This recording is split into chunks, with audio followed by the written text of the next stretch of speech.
अच्छा, तो इस वाले कॉन्स्टिट्यूशनल अमेंडमेंट की हम बात करें, विच इज आपका 44th कॉन्स्टिट्यूशनल अमेंडमेंट एक्ट 1978 में होता। अभी भी जनता गवर्नमेंट ही है। जो इसके पहले वाला 43rd अमेंडमेंट था वो भी लेकर के आई थी जनता गवर्नमेंट। क्यों?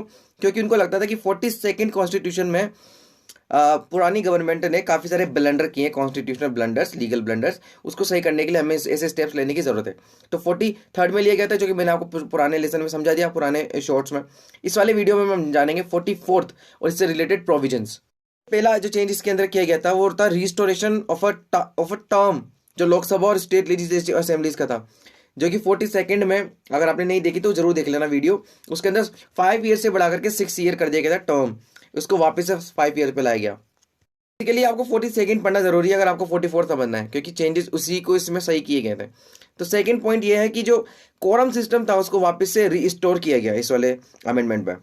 और चेंज ये था कि जो पार्लियामेंट्री प्रिविलेजेस हैं उसमें हाउस ऑफ कॉमन्स से रिलेटेड यहाँ पे बातें की जाती थी, उससे रिलेट करके इसको मेंशन किया जाता था, उसको हटा दिया गया, उसको ऑमिट कर दिया गया। फोर्थ चेंज ये किया गया था कि जो स्टेट लेजिस्लेचर और पार्लियामेंट है उसकी जो ट्रू रिपोर्ट्स आएंगे उनको न्यूज़पेपर में पब्लिकेशन पे देने के लिए कॉन्स्टिट्यूशनल राइट्स को प्रोटेक्शन दिया जाएगा। फिफ्थ चेंज ये था कि जो प्रेसिडेंट है वो रिकंसिडर के लिए भेज सकते हैं कैबिनेट की एडवाइस, लेकिन अगर रिकंसिडर करके जो एडवाइस आएगी वो बाइंडिंग होगी प्रेसिडेंट के ऊपर। ठीक है। नेक्स्ट है ऑर्डिनेंस मेकिंग पावर होती थी, उसमें गवर्नर, प्रेसिडेंट और जो एडमिनिस्ट्रेटर्स होती हैं उनके सेटिस्फैक्शन पे बेसिस ही होते थे, बेस्ड ही होते थे जितने भी ऑर्डिनेंस होते थे। तो इस प्रोविजन को हटा दिया गया, इसको डिलीट कर दिया गया। नेक्स्ट जो supreme court and high court है उसके पावर को वापस से रिस्टोर कर दिया गया।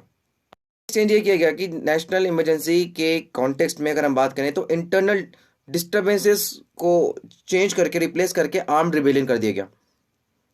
नेक्स्ट चेंज ये किया गया कि जो प्रेसिडेंट है वो नेशनल इमरजेंसी सिर्फ जब ही लगा सकते हैं जब उन्हें रिटर्न रिकमेंडेशन दी जाएगी बाय द कैबिनेट।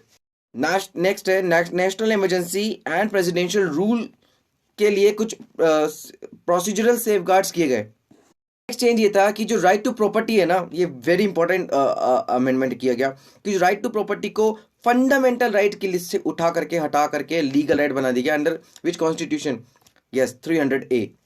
नेक्स्ट कहा गया कि आर्टिकल 20 एंड 21 जो कि फंडामेंटल राइट है उनको नेशनल इमरजेंसी में भी हटाया नहीं जा सकता, सस्पेंड नहीं किया जा सकता। लास्ट चेंज किया गया वो ये था कि जो कोर्ट है उसकी जो पावर है इलेक्शन से रिलेटेड मैटर्स को हेल्ड करने की, vice president, president, prime minister, speaker of the Lok Sabha का जो इलेक्शन होता है उसको अगर कोई प्रोविजन रोकता है तो उन सारे प्रोविजन को ओमिट कर दिया गया। ठीक है, हटा दिया गया। तो ये था आपका 44th कॉन्स्टिट्यूशनल अमेंडमेंट।